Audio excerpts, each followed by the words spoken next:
दोस्तों, आखिरकार अवधेश जाता है मंदिर में जहाँ पर अवधेश की नज़र पीहू पे पड़ती है। अवधेश को आता है शक, आखिरकार पीहू अपने दोस्त के साथ यहाँ पे कर क्या रही है।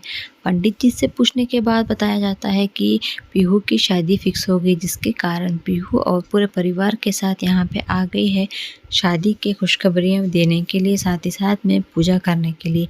वहीं अवधेश सारी चीज़ें अपनी लेकर चला जाता है पीहू के पास, यानी कि जो अर्पिता और उसकी निशानियाँ रहती हैं वो लेके पीहू के पास जाता है।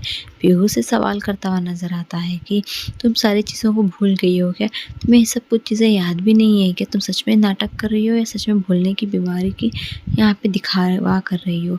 ये सारी चीज़ों को देखकर पीहू को आता है काफ़ी ज़्यादा गुस्सा, क्योंकि वो पीहू के साथ ऐसे बर्ताव कर रहा होता है सच के सामने अर्पिता खड़ी हुई है।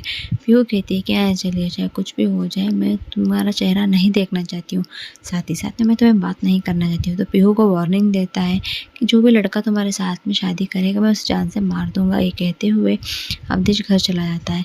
वहीं यहाँ पे पीहू के बचपन के दोस्त को किडनैप कर लेता है अवधेश और अपने पास लेकर आता है। कहता है कि तुम ही हो ना जो पीहू यानी कि मेरे अर्पिता से शादी करना चाहते हो। तुम्हें पता नहीं क्या मैं अर्पिता से शादी कर चुका हूँ पहले, फिर भी ये जानने के बावजूद तुम शादी कैसे कर सकते हो? तो यहाँ पे वो कहता है कि मैं बचपन से उसे जानता हूँ, उसकी शादी कभी नहीं हुई है, अब होगी तो मेरे साथ होगी। तुम एक ऐसे गुंडे हो जो किसी सुधार नहीं सकते और ना ही सुधरना चाहते हो, तो हम दोनों के बीच में दूरियां क्यों पैदा करने वाले हो?